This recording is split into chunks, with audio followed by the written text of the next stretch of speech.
sini perkembangan investasi kita bisa lihat ya, harga emas 5 tahun terakhir itu di tahun 2018 itu adalah 676 kayak gitu. Dan di tahun 2023 itu ada 1.127 kayak gitu. Nah, ini menarik ya. Di sini kemarin ini 771, di tahun 2020 ini 965, ini diambil rata-rata ya, tapi teman-teman bisa cek di tahun 2020 di bulan April dia sempat apa namanya turun di 1 juta. Nah, kalau pas kok turun, sorry, naik di 1 juta. Nah, kalau pas dia stabil nih nilainya jadi 600, nah kita sebenarnya adalah masa untuk beli emas kayak gitu. Jadi kalau teman-teman lihat ya sekarang lagi naik nih harga emas kayak gitu. Nah, itu sebenarnya teman-teman tunggu nih nanti kalau udah kondisinya stabil lagi kayak gitu. Nah, itu mulai menabung tabungan emas dikit-dikit kayak gitu. Nah, itu sebenarnya kalau di teman-teman mahasiswa itu belajar habitnya ya, perilakunya ya. Jadi next itu bisa diteruskan ketika teman-teman udah mendapat penghasilan kayak gitu.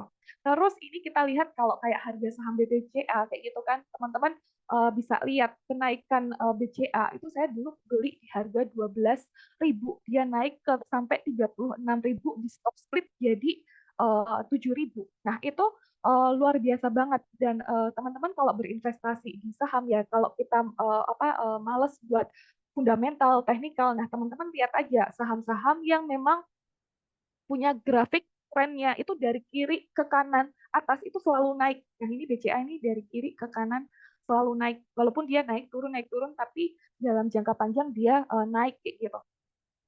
Dan BCA itu bagi dividen ya teman-teman.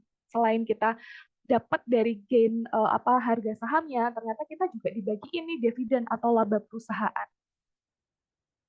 Nah, ini kita bisa lihat nih siapa yang udah masuk di Bitcoin atau di crypto altcoin kayak gitu. Sekarang kita masuk di sesi bull run ya. Dan manfaatkan yang namanya momentum kayak gitu. Jadi kalau saya ini bukan yang investasi kalau di Bitcoin tabung berkala kayak gitu enggak. Saya cuma memanfaatkan kapan saya entry terus nanti saya kapan akan saya jual kayak gitu. Nah, ini teman-teman juga ini di masa teman-teman berada ya dulu zaman saya nggak ada Bitcoin karena kan saya lulus kuliah itu 2010. Habis itu kerja ini kan kayaknya di tahun 2011 apa 12 ya Bitcoin itu tuh apa 2013 kalau nggak salah ingat. Dan itu kita belum sempat dengar nih kayak gitu. Saya baru dengar ini juga di tahun 2019 atau 18 ya. Mulai rame diperbincangkan itu tuh di era-era ini kayak gitu. Dan sekarang mereka uh, sudah bisa tahu ada polanya. Sekarang dibangunlah pola per 4 tahun itu halving. Kalau di saham itu per 10 tahun next. Dari tahun kemarin 2020, teman-teman tunggu nih tahun 2000 mendekati berapa 2000 tambah 10 berarti 2030 itu siapin duit kayak gitu. Karena apa? Kalau market crash terus harga BCA BRI turun dalam, itu kemarin kalau beli di tahun 2020 kayak BCA, BRI itu tuh dari kalau saya lupa kalau BCA itu karena udah stock split ya. Itu kalau BRI itu dari 2000 kemarin 2,5 atau 2000, sekarang udah nyentuh 6.000 sekian loh kayak gitu. Berarti kan itu udah ngelipat berapa kali lipat kayak gitu kan 2 sampai 3 kayak gitu. Bayangkan kalau kita ada di era ini tapi tidak memanfaatkan momentum kayak gitu. Jadi teman-teman ini generasi Z ini adalah teman-teman banyak momentum yang teman-teman bisa pelajari. Nggak harus ada uangnya dulu, tapi teman-teman itu mempelajari next ketika kita udah kerja, kita punya penghasilan, kita berkeluarga, kita mau mengenaikan aset, kita tuh udah tahu uang kita mau dikemanain kayak gitu.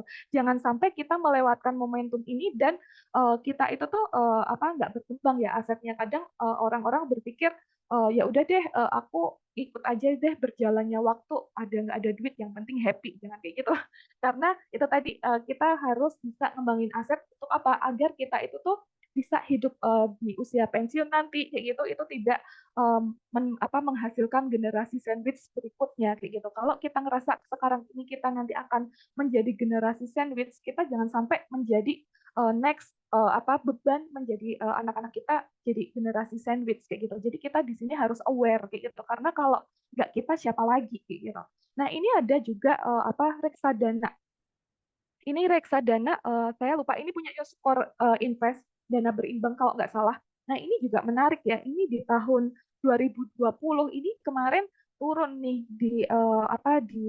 ini nggak ada harganya kemarin saya lupa. Ini dia turun terus dia naik hingga sampai 140% ya kayak gitu. Dan ini menarik dan teman-teman harus cek kalau di reksadana bisa buka yang namanya fund fact sheet kayak gitu. Itu tuh adalah analisa perkembangan portofolio terus habis itu dana kelolaannya berapa kayak gitu. Nah, itu teman-teman bisa pelajarin di fund fact sheet kalau reksadana.